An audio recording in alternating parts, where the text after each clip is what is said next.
Listening. Skill 7, number 5. Listen to part of a lecture in a literature class. Literature in 19th century England reflected the changes going on at the time. Literature moved away from the previous period of Romanticism to focus on realism. The Romanticists, well, they had been interested in aesthetics, in emotions, in nature. The Victorians had a different focus. During the Victorian era, the novel emerged as the predominant literary form, and the Victorian novelists were interested in creating realistic portrayals of life in their times. They weren't so interested in beauty, in the picturesque, as in realism, and some of their writing can be quite grim. Dickens, you all know Dickens's work, well, he famously wrote about conditions of poverty in his times.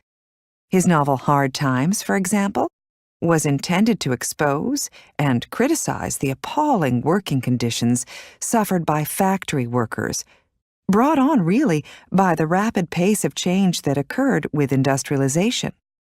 Elizabeth Gaskell also, as we'll see, wrote about the terrible conditions suffered by the poor, about social injustice and economic hardship. Both Dickens and Gaskell were among the Victorian novelists who wrote with the explicit intention of educating the public about what was going on in factories, in industrial cities, about the horrifying conditions people worked and lived in. Other novelists, such as Thackeray and Trollope, focused on the middle and upper classes, situating them in the context of the social and economic changes going on around them, and on how those changes affected their lives and fortunes. And other great novelists of the era, George Eliot, of course, and, well, we'll get to some of their work later in the semester. Let's focus in on Elizabeth Gaskell for the moment. Gaskell's first novel, Mary Barton, was published in 1848. Gaskell had already published some short stories, and this was her first novel. The story was set in the English industrial city of Manchester and was initially criticized for being too harsh, for showing industrial working conditions and working-class life in too harsh a light. A later novel, Cranford, published in 1853, was more favorably received. This novel, Cranford, that is, dealt with a more genteel class of society. Some poverty was involved, but of the more genteel type, and it didn't force readers to face unpleasant realities, not in the same way as Mary Barton.